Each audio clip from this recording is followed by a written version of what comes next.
Hi, this is Mallikarjun, lecturer in Mechanical Engineering, GMRP Utnur.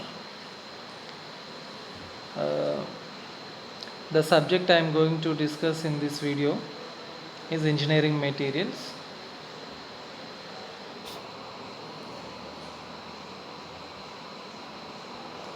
Subject code 18M305C. The topic I am going to discuss is from 5th unit and it is tempering. So, what is tempering? Before we discuss about tempering, I would like to recap a few concepts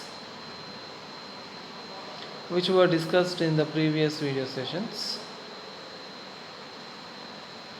We discussed about the different various heat treatment processes and the need for heat treatment process, and we discussed the construction and the significance of TTT diagrams and also CCT diagram. From those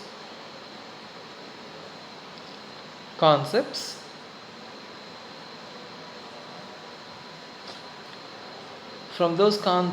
we understood that heat treatment is done to relieve the internal stresses and to make grain refinement and to make any structural distortions, to correct any structural distortions, to improve mechanical properties, especially to improve ductility, to reduce brittleness. So we discussed various things under the purpose of heat treatment. Then we discussed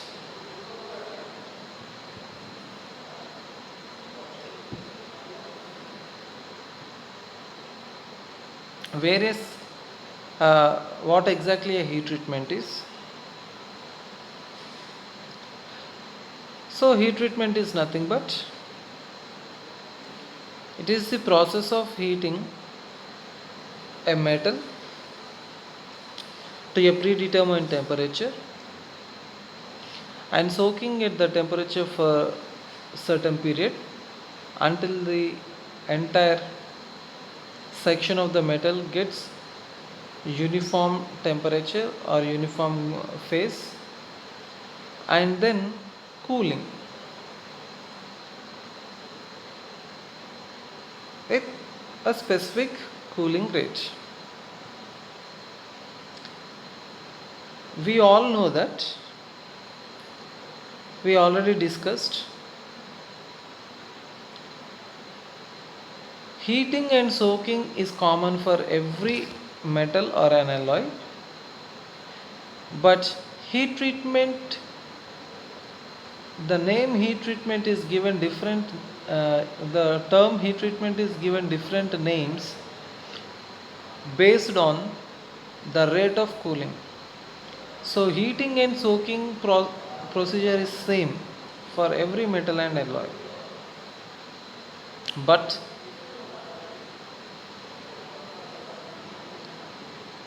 cooling, the rate of cooling decides what kind of a heat treatment it is and for which metal what cooling rate should be adapted.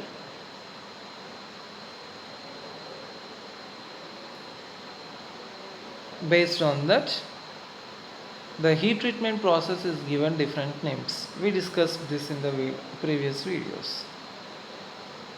Therefore, based on the cooling rate,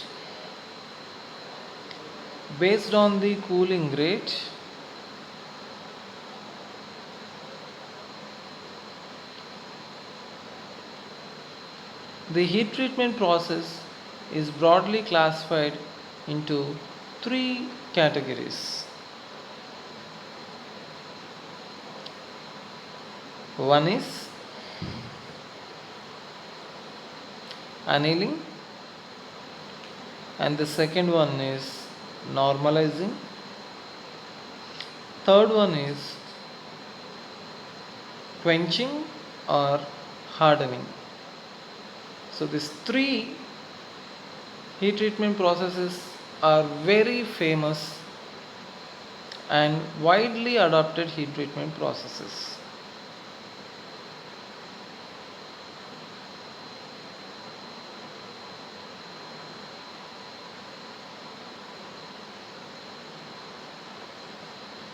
So annealing, so let us see what is annealing. Let us recap what is normalizing. Let us recap what is hardening or quenching heat treatment processes.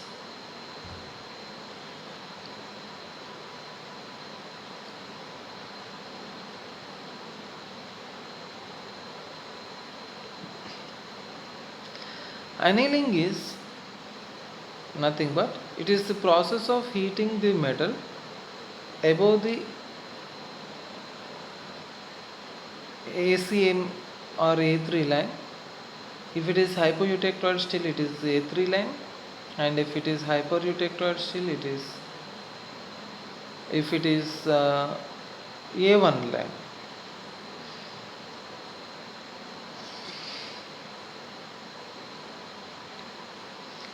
So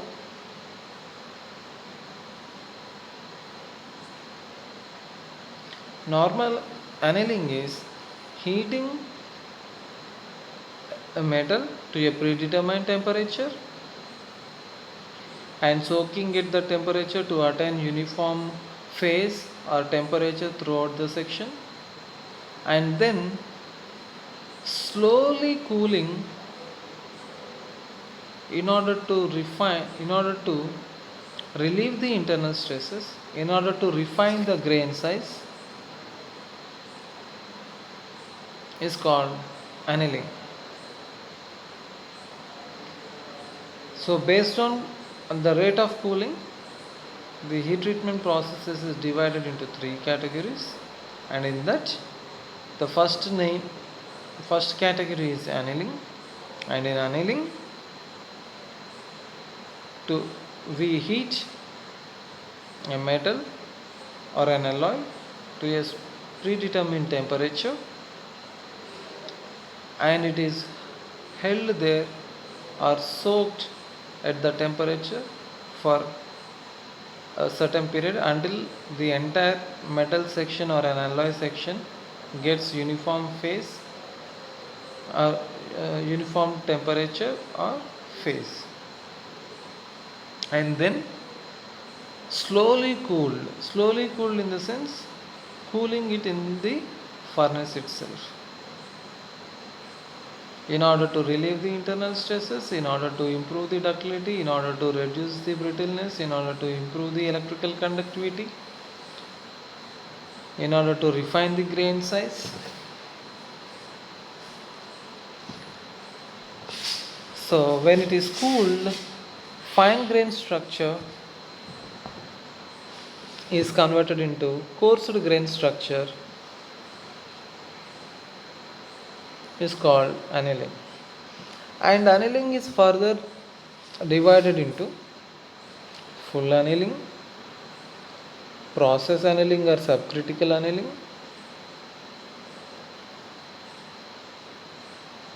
or isothermal annealing,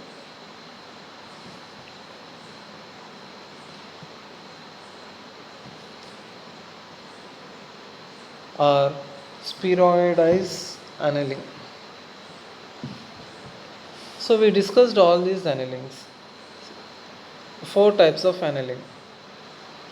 So in this annealing process, we are giving ample of time for the austenite to transform into perlite if it is a eutectoid steel, perlite plus ferrite if it is a hypoeutectoid steel, ferrite plus cementite if it is a hypereutectoid steel. This we discussed. So therefore, in this process, entire austenite is transformed into the microstructures, three microstructures I have just named. So therefore there is no problem for the steel because all the internal stresses are relieved, grain refinement has been done, so many ductility has been increased, brittleness has been reduced. So there is no problem in annealing in all the four annealing processes, especially full annealing, process or subcritical annealing, spheroidized annealing, isothermal annealing. So there is no retained austenite because the total the austenite whichever is present in the steel, the entire austenite transforms into the different microstructures or phases. That is, if it is 100%, if it is eutectoid steel, it is 100% perlite, it converts into 100% perlite, and if it is hypoeutectoid steel, perlite plus ferrite, and if it is hypereutectoid steel, it is perlite plus cementite. Then coming to the other process, normalizing. So normalizing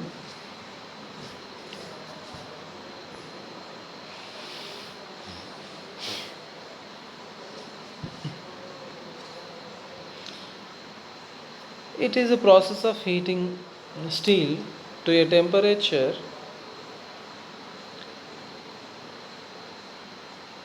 (40 to 50 degrees) above A3 line or ACM line and holding it the temperature for some period until the entire structure gets transformed into the desired phase and the entire structure gets uniform temperature.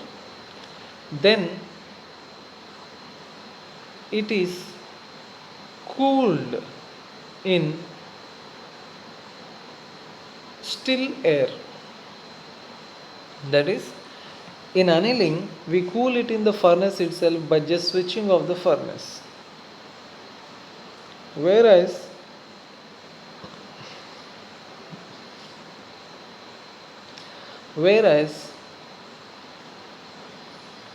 normalizing is cooling, switching off the furnace and cooling the metal in the open air.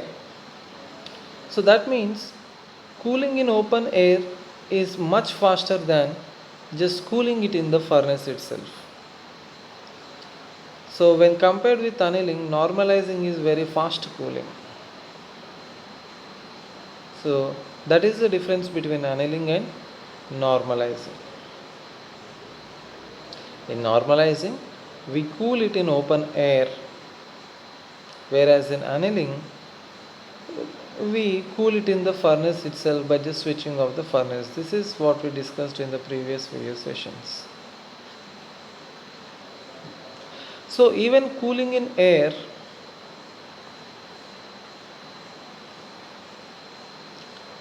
takes much time. So therefore, whatever the phase, austenite phase or austenite present in the metal will transform entirely into perlite or coarse perlite or fine perlite or sorbite or trustite, depending upon the cooling rate or environmental conditions, depending upon the temperature of the open air. So even in this case,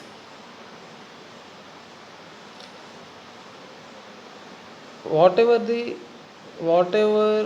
phase, austenite phase we have in the steel will entirely convert into or transform into the just now said phases or microstructures. So there will be almost no retained austenite, negligible retained austenite we can say. And in normalizing, coarse grain structure will convert into fine grain structure. Otherwise, this almost all the other properties are same with annealing. Whatever mechanical properties are achieved by annealing, the same mechanical properties are achieved with normalizing.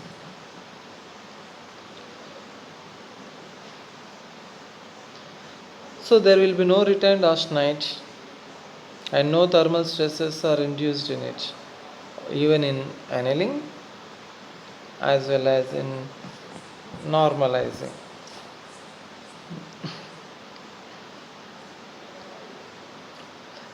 And the third heat treatment process we discussed was quenching or hardening. We discussed that hardening is a process of heating the steel to a predetermined temperature and soaking it the temperature for some certain period, and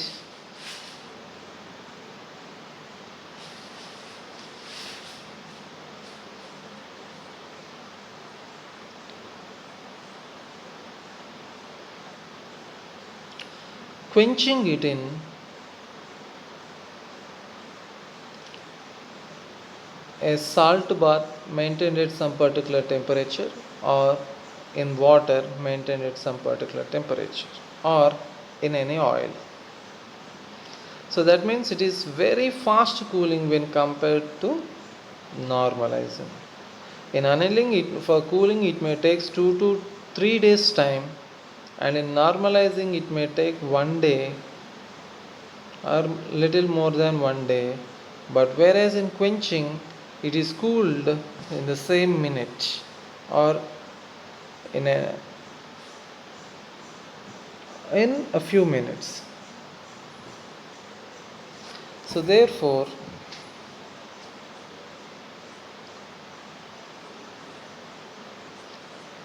quenching is a process of hardening.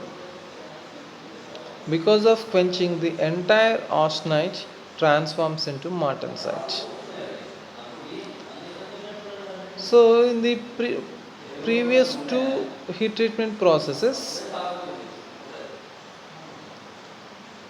whatever the austenite,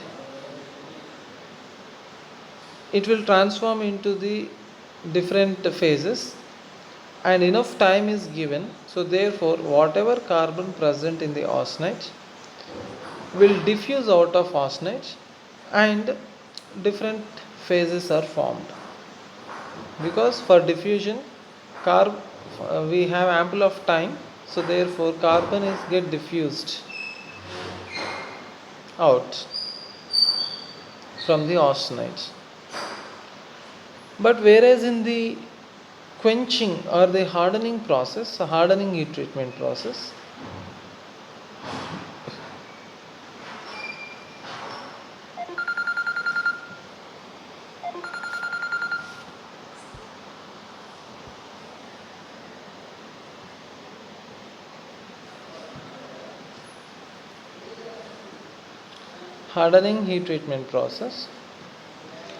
we are not giving enough time for the carbon to diffuse out of austenite, and also we are not giving enough time for the austenite to transform into other phases. So in quenching, whatever austenite, that austenite is not transformed into martensite. There will be some retained austenite present in it. And because of the retained austenite present in it, in the core and the outer surfaces or the surfaces around the core will transform into martensite and the core remains as austenite. So because of this there will be austenite is FCC, martensite is BCC. So because of this there will be, because of the structural changes within this section, there will be distortions in its shape and also thermal stresses are developed. So to relieve these thermal stresses, if thermal stresses are present in the steel, these thermal stresses will always try to come out in the form of a crack. So therefore, these thermal stresses need to be eliminated, and as well as to reduce little brittleness, tempering is done on quenched steels, not on martensite, not on annealing steel, annealing heat treatment metals, not on normalized heat treatment metals or alloys, but on quenched metals and alloys, tempering is done. So tempering is mainly nothing but it is a process of heating the heat treated steel at low temperatures for certain period to relieve the thermal stresses or internal stresses developed because of inhomogeneity in the crystal structures, because of retained austenite, or because of any phases which present in the steel without transforming. So therefore tempering is done to make uniformity in the mechanical properties throughout the section which has arisen due to quenching. So tempering is done only on those steels in which tempering quenching is done, on those metals where quenching is done. So that is called as tempering. So let us see what is tempering. Martensitic structures formed by direct quenching of high carbon steels are hard and strong but are also brittle. The steel which has been hardened by quenching is considered to be unstable. The martensitic structure which formed as tetragonal atomic arrangement, it is known as alpha martensite. In this condition, martensite is eager to change to a more stable structure nearly perlitic and undergoes this change when offered an opportunity by adding temperature. Actually, martensite is not a stable phase. It always wants to change its though it is stable, but it is considered to be as unstable because it is formed because of quenching by bypassing the diffusion of carbon. So because of the carbon present in the iron lattice, there is a slight elongation along the sides which forms the crystal structure into body centered tetragonal. BCT. So anytime if it is given some time, always carbon tries to get diffuse out of the iron. So therefore we can say martensite is little unstable and it always wants to go to its stable condition. When alpha martensite is heated to 99 degrees centigrade, beta martensite with BCC structure is formed. If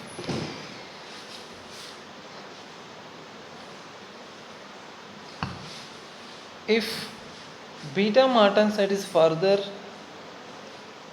heated, it precipitates carbon in the form of cementite. So they can be plastically deformed and have a very little toughness.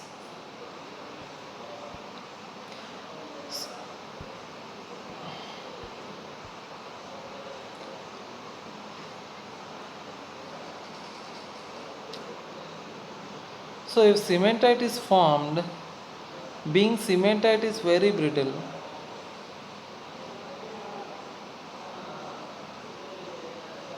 we cannot plastically deform the metals which are brittle.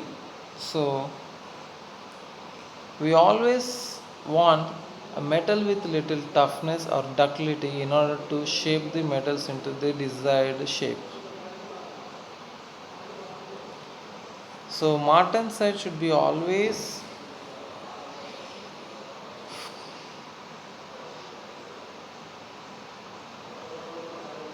have less brittleness. So in order to, but martensite have high, martensite is a very brittle metal, brittle phase. So therefore in order to reduce the brittleness of the martensite, tempering is done. Tempering is nothing but it is a heating quenched metal at low temperatures to relieve the thermal stresses or to reduce the brittleness.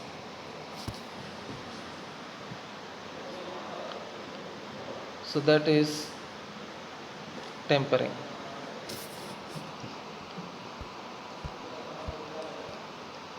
Tempering steel is the process of slowly and accurately reheating the quenched metal to achieve the desired balance of ductility and hardness.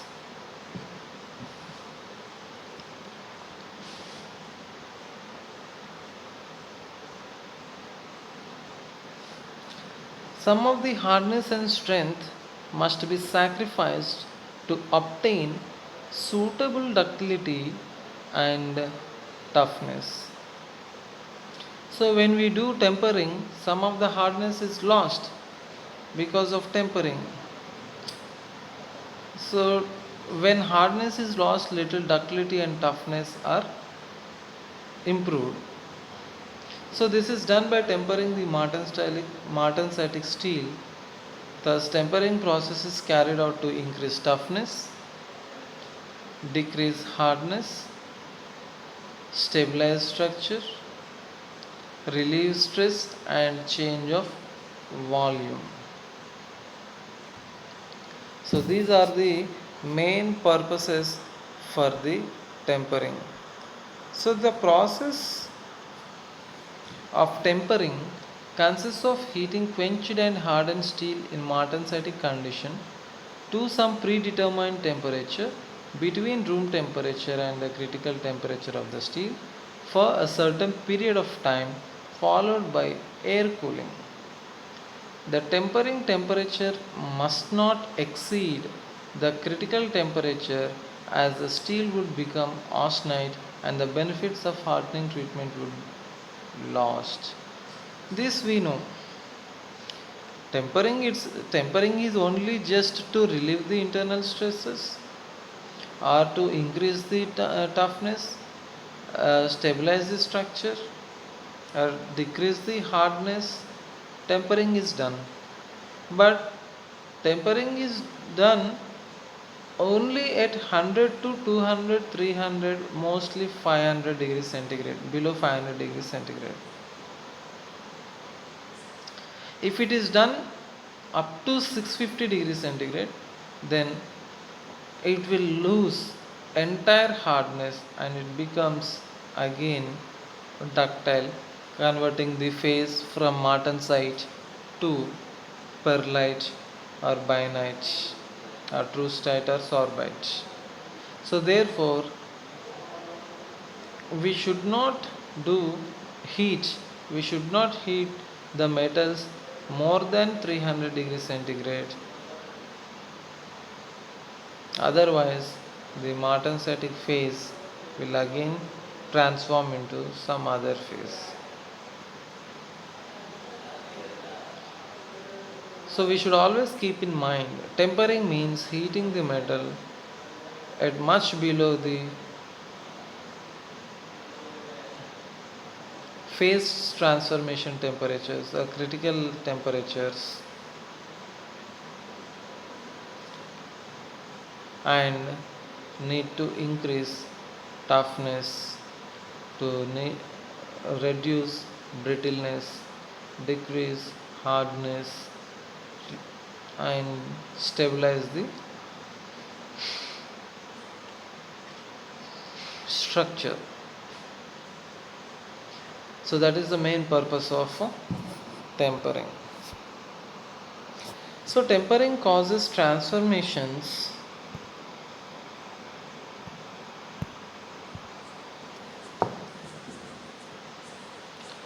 of martensite into trustite or sorbite. So sometimes tempering, if the temperature is increased more than 300 degrees centigrade, then the martensitic phase will transform into trustite or sorbite or fine bainite or coarse bainite or trustite or sorbite. So these structures contents of ferrite and finely divided cementite are different from those produced by slow cooling, which are of laminated form. So tempering consists of ferrite and finely divided cementite.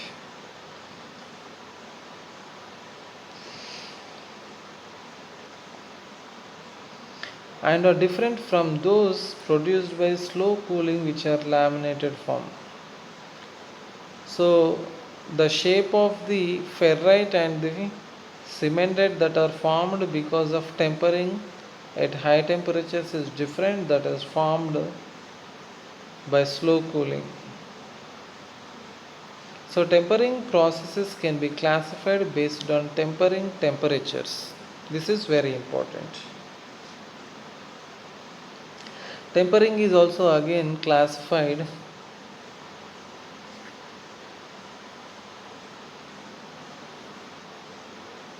into three categories, that is low temperature tempering, medium temperature tempering, and high temperature tempering. So low temperature tempering is around 150 to 250 degrees centigrade. Medium temperature tempering is around 350 to 450 degrees centigrade, and high temperature tempering is around 500 degrees to 650 degrees centigrade.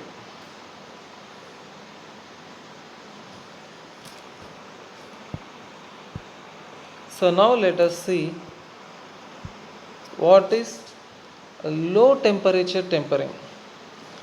Low temperature tempering, as we discussed just now, it is done at a temperature in the temperature range of 150 degrees centigrade to 250 degrees centigrade. The purpose of low temperature tempering is to relieve internal stresses to increase ductility without changing structures. I repeat, to relieve the internal stresses and to increase ductility without changing the phases. That is, whatever the martensite phase we have, the same martensite phase will be present just by relieving the internal stresses and to increase ductility. So the process is done in the temperature interval of 150 degrees centigrade to 250 degrees centigrade.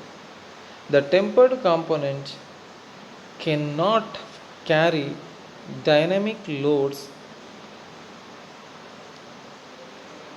For this reason, the process is applied to cutting tools, measuring tools, and the parts that have been carburized and surface hardened.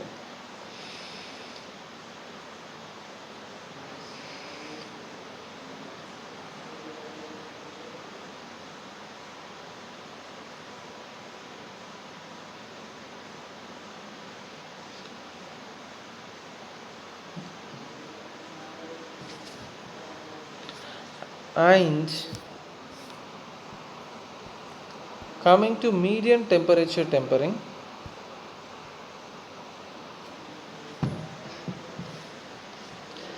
the hardened steel is heated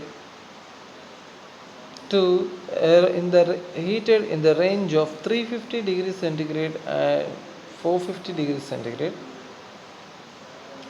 The object of heating up to this temperature is to change the martensitic structure into true state. See, if we do tempering at more above 300 degrees centigrade, then obviously the phases present in the metal will change. So all the metals which have other than martensitic structures will have less hardness, in the same proportionate less brittleness. So therefore,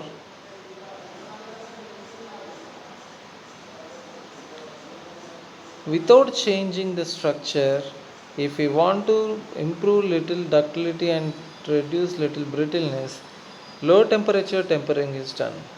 But in order to change the microstructure, medium temperature tempering is done.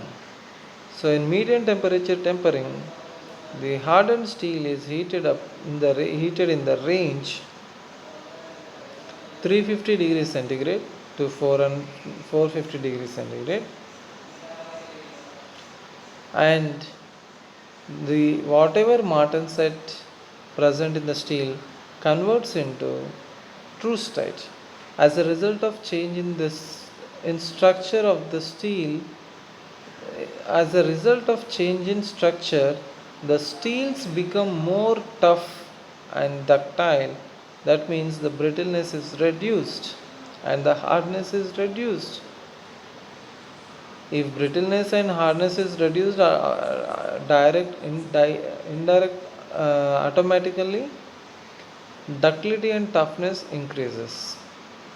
So therefore, when the steel is tempered with medium temperatures, that is in the range of 350 to 450 degrees centigrade,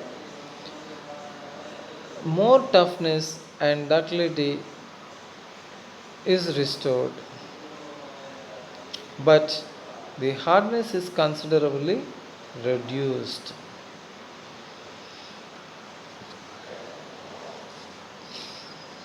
The process is more useful in case where strength and reliability are more important than extreme hardness. So this is done where strength and reliability are more important than hardness. So medium temperature tempering is commonly employed for coils and laminated springs.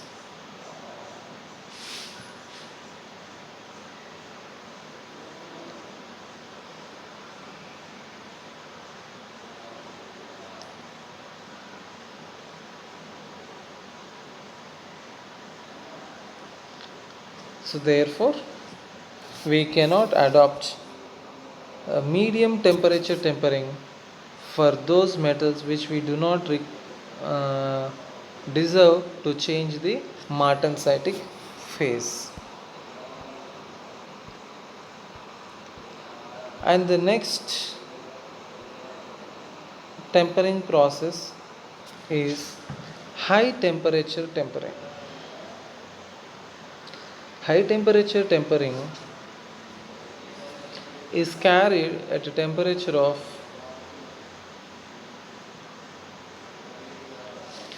500 degrees centigrade to 650 degrees centigrade range. In this temperature, obviously whatever martensite present in the steel will entirely transforms to sorbite. If we heat it in the range, if we temper it in the range of 350 to 450 degrees centigrade, then it will change not to bainite but also it will change to trustite. Martensite transforms into trustite. But if we do tempering it more than 500 degrees centigrade to, and in the range of 500 to 650 degrees centigrade, then obviously it will convert into sorbite. Sorbite is more softer than trustite. More softer in the sense, it means it is more ductile than the trustite. At this temperature, martensite is transformed to sorbite and there will be no martensite present in it. In this process, the internal stresses are completely eliminated and the toughness is improved. Sorbitic steels are softer and more ductile than trustitic steels. Sorbite and trustite are usually known as tempered martensite. And high temperature tempering is applied to gear wheels, axle shafts and connecting rods. So these are the three different tempering zones, that is low temperature tempering 100 to 250 degrees centigrade range, and medium temperature tempering it is 350 to 450 range, and high temperature tempering it is 500 to 650 degrees centigrade. So with these temperatures, the entire martensite formed is converted into, if it is heated below 350 in the range of 250 to 350, it will convert into bainite. Actually we didn't discuss it, but the structure, martensitic structure will change into bainitic structure. And if it is tempered at a temperature range of 300 to 450 degrees centigrade, then the martensitic structure is converted into trustite. So one of the purposes of tempering is to reduce the brittleness, increase the ductility, increase the toughness. And to do this, two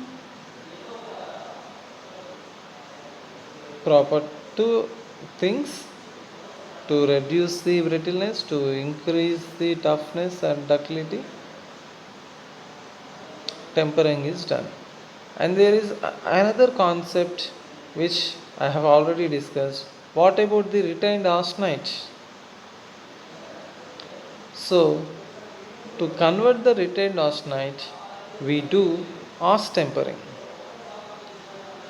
So whatever, generally we do tempering only to relieve the internal stresses, to change the brittleness to ductile and to improve ductility. But by doing quenching, there will be austenite present in it. So that austenite is called retained austenite. So how to transform that austenite? So this will be discussed in the next video, that is under the topic austen tempering. So I hope you understood thoroughly about what exactly tempering is and different types of temperature zones in tempering. So in the next video we will be discussing about the other kind of tempering called as os tempering. Thank you.